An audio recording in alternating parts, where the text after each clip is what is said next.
Bom dia, tarde, noite ou madrugada, a hora que for. Eu sou Stamato, autor da saga A Era do Abismo e anfitrião da iniciativa Mochileiros do Multiverso, que une e fortalece autores e autoras nacionais através de dicas de escrita criativa e mercado editorial.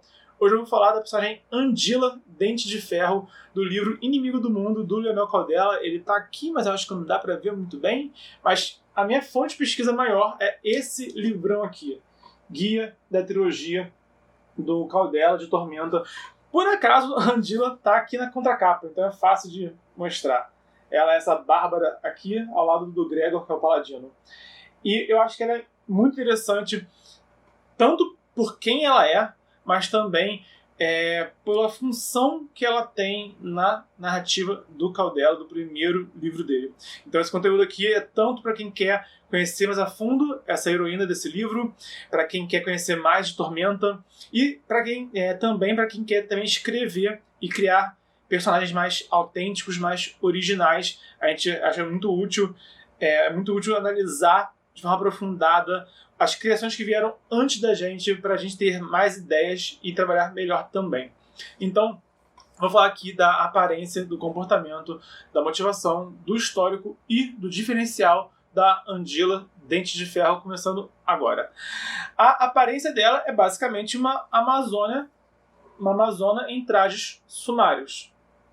Ela usa uma armadura de couro, ela tem algumas plaquetas parece que é uma Brune. Não li aqui no livro qual é a armadura que ela usa exatamente. Não sei se é uma cota de malha ou se é uma Brunia. Mas ela parece usar mais armadura de couro do que realmente... Que é uma camisa de cota de malha, que é a descrição dela no livro. Cota de malha é essa armadura, ela quase não usa na ilustração, não há armadura nenhuma. A cota de malha, para quem não sabe, é aquela armadura em anéis. É uma liga de anéis, né, de vários anéis que formam a armadura como um todo. Então, ela tem essa aparência que é exótica, que é exuberante, tá? E na ilustração ela é um tanto sexualizada. Vamos falar aqui no português claro também, tá bem na cara, né? Você não precisa te explicar para ver que a arte dela acaba sendo aquela arte clássica, né, da guerreira em trajes sumários. Mas no livro eles até explicam que ela vem de uma região muito gelada, então por isso que ela também acaba se vestindo de forma diferente entre as terras, né, em que a história se passa. Enfim, né, tipo de justificativa que as pessoas dão para botar a mulher seminua em literatura. Eu acho que seria mais interessante ver ela, de fato, com a armadura de uma guerreira, né, de uma viking, né? A gente tem hoje em dia a série Viking, que eu acho que faz um bom trabalho de mostrar os guerreiros vikings, e também tem boas guerreiras também na história. Então acho que eu prefiro uma abordagem mais próxima da série Vikings do que essa abordagem aqui, que eu acho que está bem datada, sendo brutalmente honesto aqui. E o comportamento dela é uma mulher de poucas palavras e muita ação. Ela é aquele tipo de pessoa que ela não perde tempo, sabe? Ela não fica argumentando, né? Ela faz o que ela tem que fazer. Ela tem até o jeito dela se comportar parece que ela não tem nada meio tribal, sabe? Como se ela visse o grupo, né, de heróis como a tribo dela. E ela cumpre a função dela de lutar e de proteger. Ela é a figura que anda na frente, ela é a batedora do time. Então ela é quem enxerga mais longe, ela é quem consegue encontrar a rota, ela é quem consegue salvar o grupo se perde nos ermos, né? Então ela está nessa função de batedora, e no combate ela é linha de frente, ela é do fronte de combate, ela luta ao lado de todos os outros guerreiros também, na hora da ação para valer, né? Então, as cenas dela são sempre assim, ela fala pouco, né? Ela se impõe bastante, né? Mas sempre que ela se impõe juntando a palavra e a ação. Isso eu acho interessante dela. Ela não se impõe só pela palavra, né? Tem alguns personagens que são mais ação, são outros que são mais palavras, né? Ela é os dois em uníssono, sabe? Ela age e fala, e fica bem claro qual é a vontade dela, qual é a posição dela, e o que acontece com quem ficar no caminho dela também. Então isso é um ponto que eu adoro nela, tá? Essa junção de palavras e ações, né, juntas. essa execução, ela executa ao mesmo tempo. Isso eu achei muito interessante nela. A motivação dela é a motivação do grupo inteiro, mas ela também tem uma motivação pessoal, né? O grupo de heróis, esse Esquadrão do Inferno, que acaba se tornando o título, né, da equipe, é encontrar o Albino, que é um assassino misterioso que está em Arton. Mas ela buscou esse desafio porque ela também quer desafios para ela mesma, né? Ela vivia numa tribo isolada, numa montanha gelada, sabe? Com neve e gelo e ameaças extraordinárias, mas ela quis buscar esse desafio individual além dessas montanhas. Então essa foi a motivação dela para sair de casa. Ela saiu de casa em busca de se desafiar, e uma maneira que ela acredita que ela vai encontrar esse desafio é se unindo a essa equipe e buscando por esse assassino. Então ela tem as duas coisas. Ela tem a ativação do grupo, e às vezes isso falta. Em muitas histórias, inclusive nessa daqui, algumas vezes a motivação individual acaba ficando meio esquecida por alguns personagens, sabe? Isso às vezes é bom, né? Porque tem personagem que realmente tem esse problema de não ter motivação pessoal, e isso acaba cobrando, né? A falta de motivação pessoal é um problema pro personagem, né, pra narrativa, né, mas o personagem tem esse problema, ele não tem motivação pessoal e ele se ferra por isso. Isso acontece com mais de um personagem nessa história, de se ferrar, em parte por não ter um objetivo individual. E no caso, outros têm como objetivo principal o próprio Albino, e aí fica só focado na missão. Ela, por ter os dois, eu acho que ela torna ela tão interessante, né? Ela não é a única, tá, que tem os dois motivos no pessoal e do grupo no elenco, mas eu vi isso nela. Ela tem esse motivo pessoal e o motivo do grupo, e isso torna ela interessante. Isso torna ela mais interessante. O histórico dela é que ela é filha do chefe da tribo dela, que é das Montanhas Vivantes, que é essa montanha gelada que fica no meio do reinado, né? Uma montanha de neve, de gelo, no meio do continente. Geograficamente falando, isso seria impossível, mas acontece porque tem uma dragoa rainha branca de gelo que mora ali.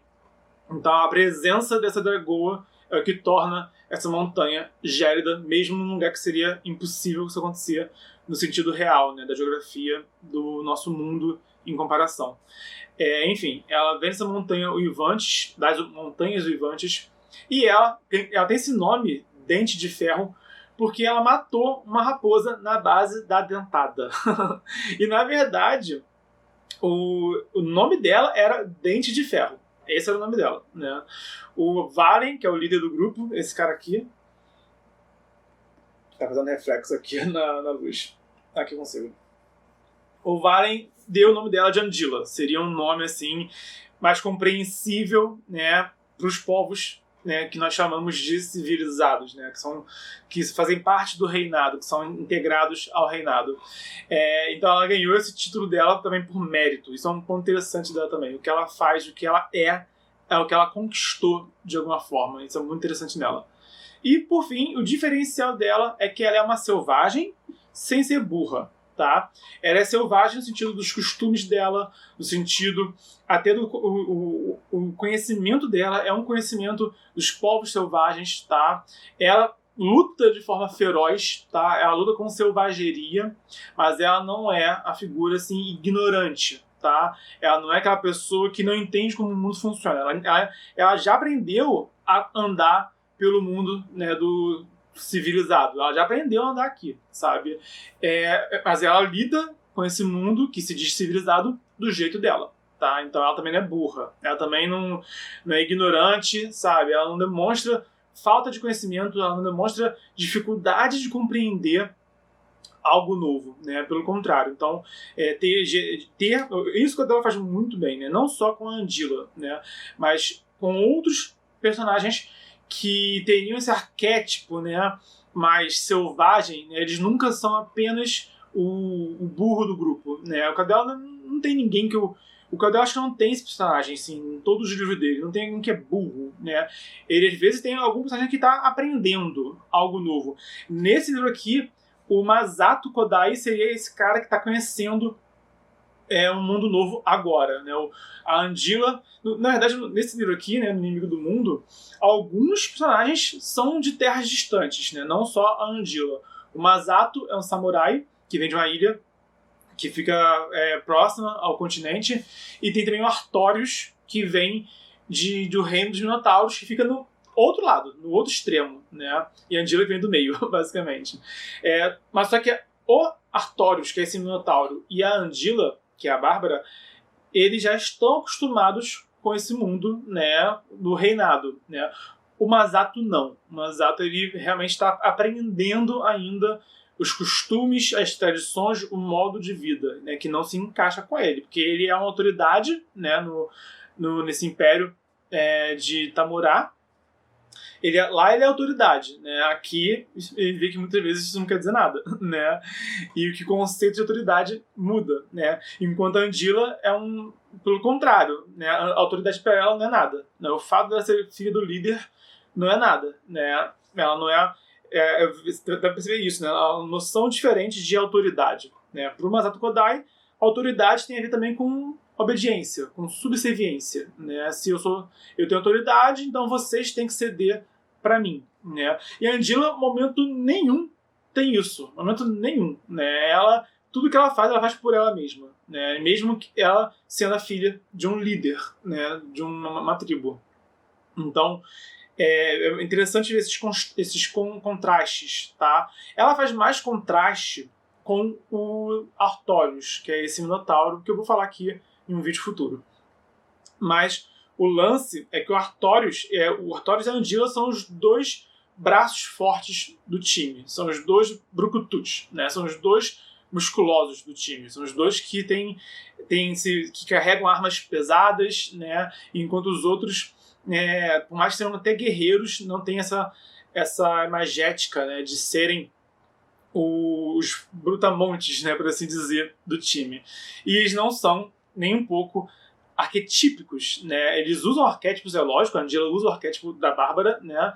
Mas ela não se limita a isso. Isso que é interessante. E para o Minotauro, né, o Artorius, a gente espera um bicho também selvagem, um bárbaro também, e ele não é nada disso. Ele é um clérigo do deus da força. Então ele, pelo contrário, ele é até tão disciplinado quanto o Masato Kodai, ele é tão honrado quanto o Masato, ele é tão assim ordeiro quanto o Masato, só que de formas diferentes. Blá blá blá blá. Eu acabei me estendendo aqui nesse assunto, mas é porque eu acho importante a gente ver a diferença entre cada personagem, o que torna eles tão singulares. Ainda mais no Caldela, que ele criou um livro com muitos personagens. Inimigo do Mundo tem 9 heróis, 9 protagonistas. E se eles não fossem tão singulares, eles seriam redundantes, tá? Então, se você quer também criar uma história com tantos personagens, presta bem atenção para tornar cada um deles único, cada um deles singular.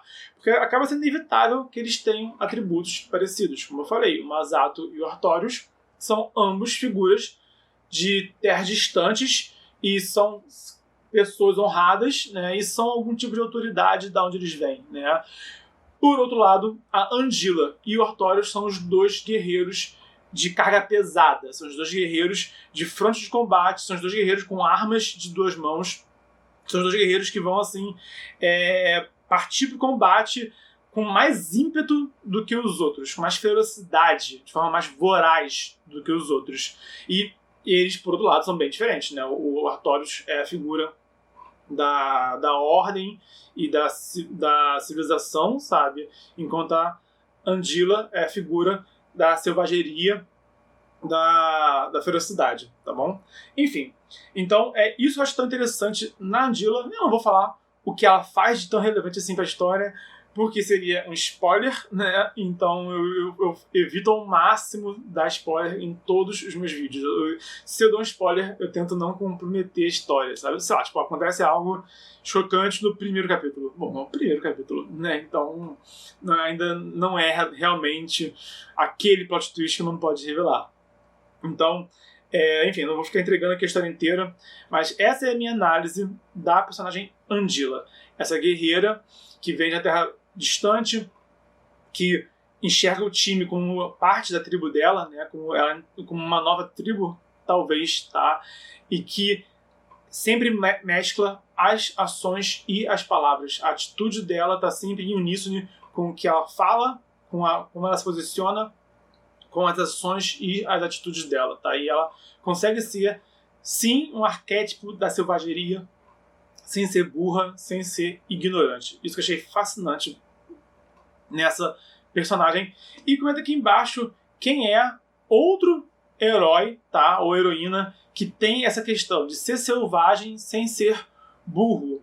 O primeiro que eu penso, assim, sinceramente, seria o próprio Conan, né? O Conan é o maior exemplo, né, de bárbaro, talvez, da cultura pop, mas também de ser esse bárbaro que também não é burro. Nos filmes do Schwarzenegger, ele é bem burrinho. Mas nos livros, pô, o cara, ele é pirata, ele é saqueador, ele é conquistador, ele se torna rei, né?